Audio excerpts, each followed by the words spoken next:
Salut YouTube! Aujourd'hui on se retrouve dans une nouvelle vidéo en cuisine avec Olive. N'oubliez pas de chausser un bon casque ou des bons écouteurs. Tout se fait en audio. Bonne découverte les amis! Bonjour à tous et bienvenue dans ma cuisine. Aujourd'hui, je vais vous expliquer comment fumer votre saumon. Alors les explications que je vais vous donner aujourd'hui, elles sont valables pour le saumon bien sûr, mais pour tout type de viande que vous souhaitez ou de poisson que vous souhaitez fumer.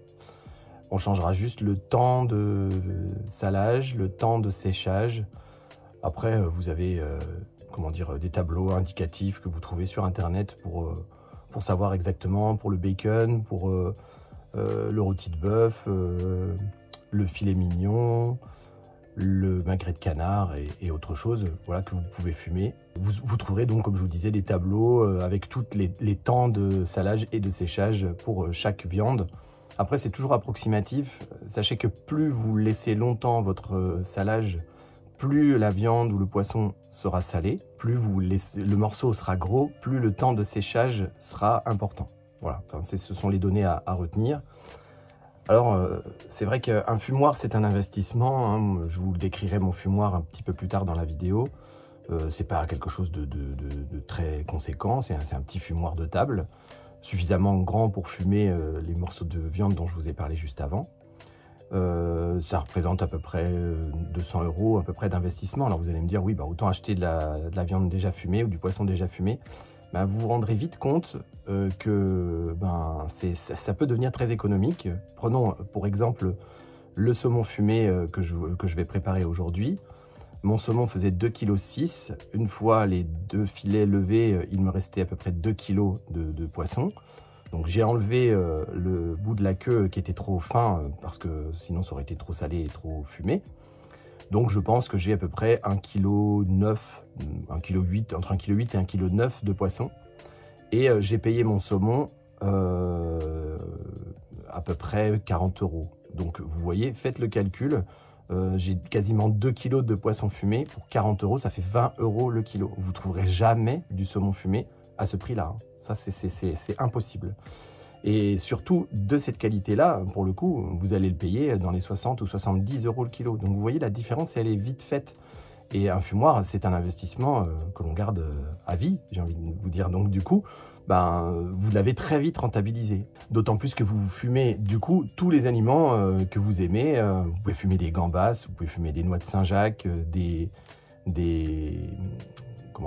la tome. C'est très bon, la tome, une tome de brebis fumée par exemple, délicieux. Vous voyez. Et en fait, eh bien, tous ces produits, si vous les achetez déjà préparés, vous allez les payer très très cher. Alors que là, vous le faites vous-même. Et puis l'autre avantage, c'est que moi personnellement, j'aime bien quand c'est fumé, mais pas trop non plus. Vous voyez, comme ça me permet de contrôler le temps de fumage et la quantité de salage et de fumage des aliments que je veux consommer. Donc, je pense que les arguments sont indéniables. Alors après, voilà, c'est aussi en fonction de la place. Ça prend pas beaucoup de place, mais bon, il faut pouvoir le stocker. Et puis, il faut avoir un petit endroit pour le poser. Mais vous faites ça sur votre balcon. Hein. C'est pas comme un barbecue où ça sent très bon, mais le fumage se fait vraiment tout doucement. Bon, je vous expliquerai ça un petit peu plus tard. Donc, moi, j'ai préparé mon filet de saumon. Je l'ai bien rincé, bien essuyé avec du papier absorbant. Je l'ai disposé dans un plat en inox. Et donc, la dernière étape avant le salage est simple. J'ai une petite pince à arêtes et je vais venir retirer les arêtes qui sont sur le poisson. Donc ça se fait très simplement en pinçant l'arête avec le bout de la pince et en tirant sur les arêtes. Une fois que j'ai enlevé l'arête, je la dispose dans un petit bol et je fais ça pour toute la longueur du poisson. Alors pour trouver les arêtes sur votre filet de poisson, c'est relativement simple. Vous allez passer votre main en partant de la tête, vous frottez doucement sur la chair et là vous allez rencontrer les petites arêtes qui ressortent. Hop, juste à tirer dessus pour les enlever.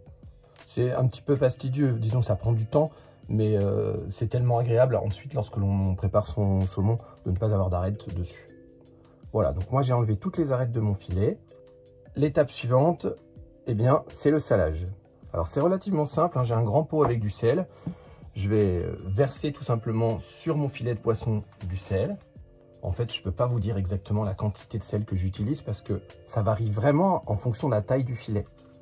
Donc une fois que j'ai déposé le sel sur mon filet, eh bien je passe ma main pour répartir le sel de manière homogène sur toute la surface du poisson. Et en fait, il faut qu'il soit totalement recouvert, c'est-à-dire on ne voit plus, on ne touche plus la chair du poisson. Évidemment, si vous le souhaitez, moi je le fais vraiment nature, hein, vous avez vu, hein, mais vous pouvez dans votre sel mettre des épices, des herbes, vous faites ça à votre convenance en vérité. Hein. On se retrouve dans 6 heures, une fois que le poisson aura bien salé, pour le rincer et ensuite le mettre à sécher. Alors nous sommes devant mon évier, finalement j'ai vérifié le saumon, en fait je suis allé toucher le filet et je me rends compte que 4 heures c'est suffisant de salage. Il est bien sec, il a rendu un petit peu d'eau, donc puisque c'est assez, je ne vais pas le laisser plus longtemps. Et j'ai oublié de vous préciser une petite chose tout à l'heure, c'est que je le dépose côté peau, hein, et la chair est sur le dessus évidemment. Bon, je pense que vous l'aviez compris, hein, puisque j'ai enlevé les arêtes. Alors c'est très simple, ce que je vais faire maintenant, c'est que je vais prendre donc le filet qui est dans le plat avec le sel.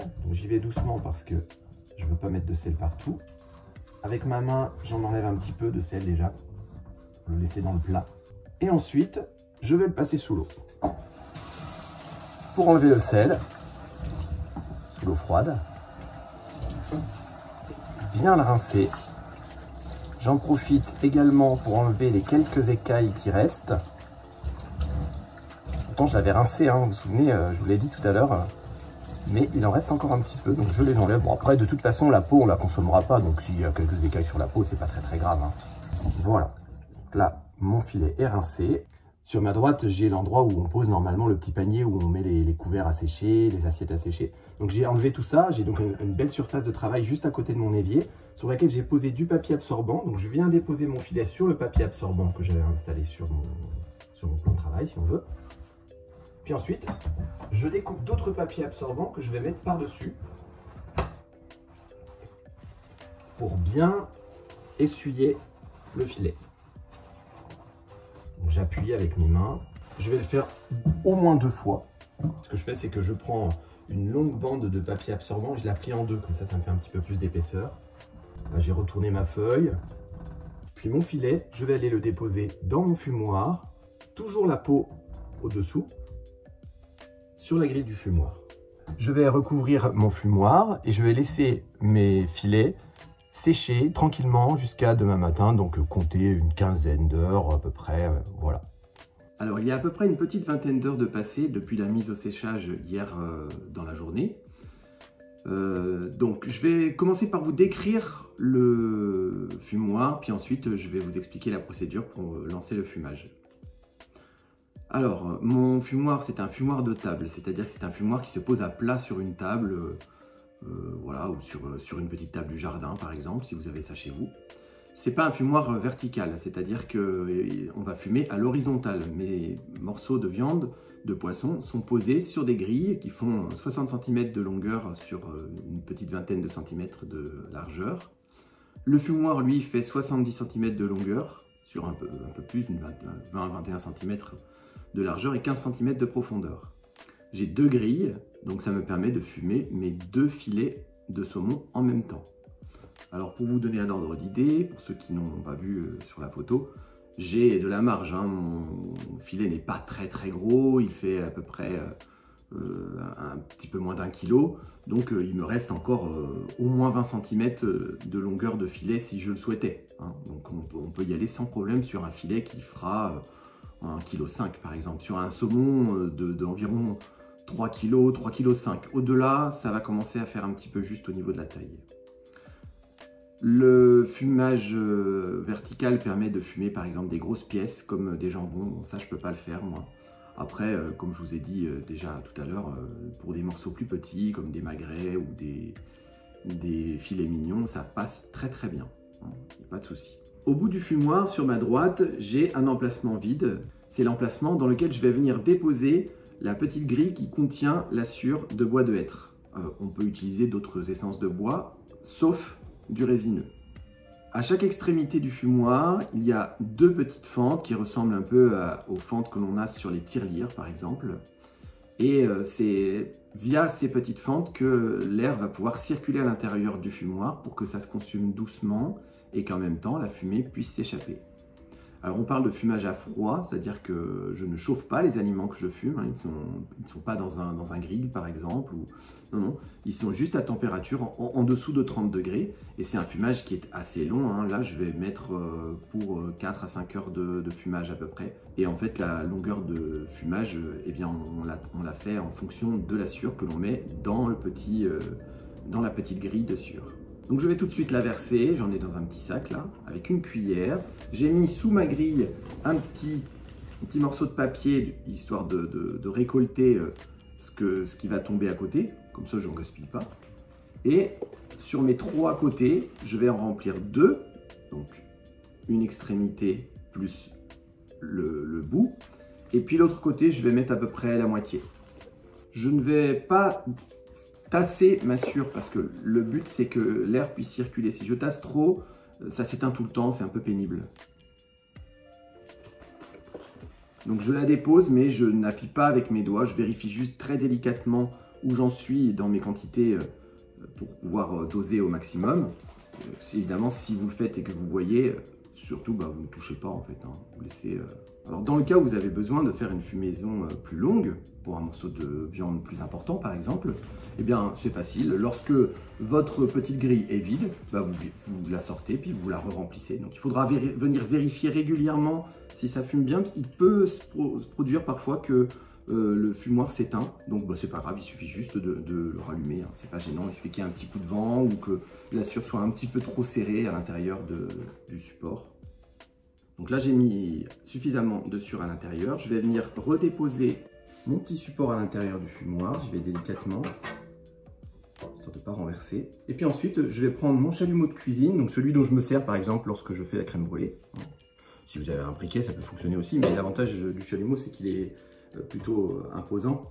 Donc je peux aller facilement au fond de mon fumoir. Et je vais venir me positionner du côté où celui que je n'ai pas rempli complètement, ce qui me permet d'approcher vraiment le bout de mon chalumeau tout près de la sciure. J'ouvre. J'allume.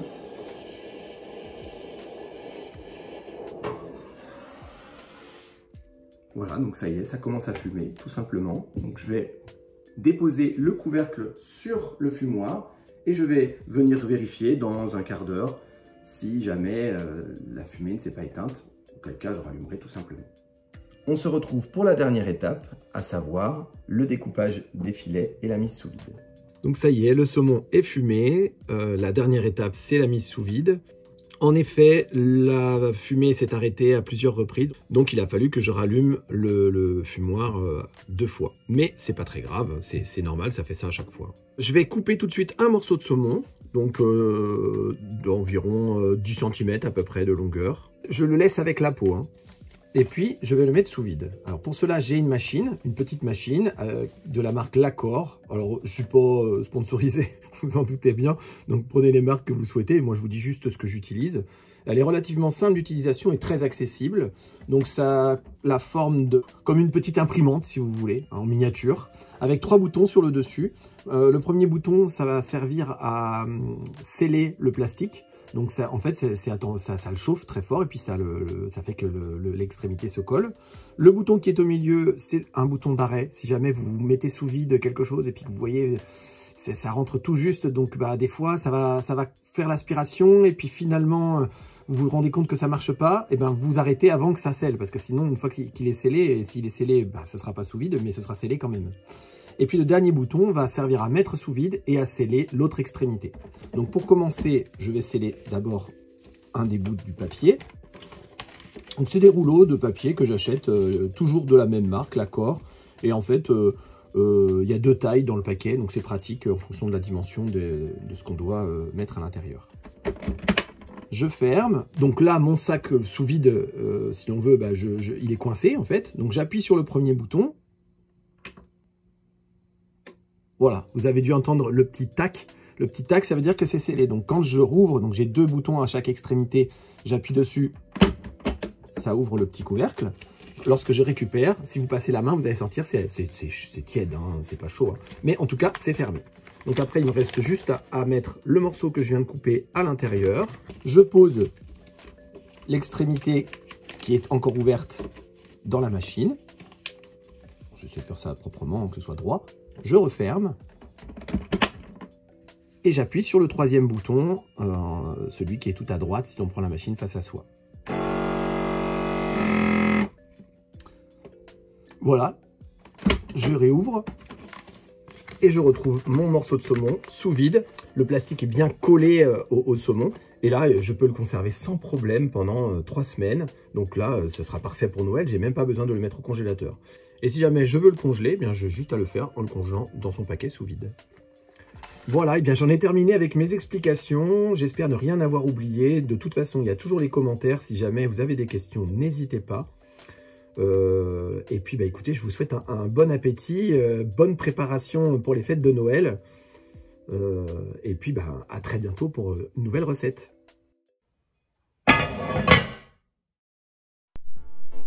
Alors, ça vous a plu? Si vous avez toutes questions, suggestions ou interrogations, n'hésitez pas en section commentaires. On se fera un plaisir, que ce soit Olive ou moi-même, à vous répondre. N'hésitez pas à vous abonner à la page Facebook et à la chaîne YouTube pour être au courant de toutes les dernières sorties et actualités.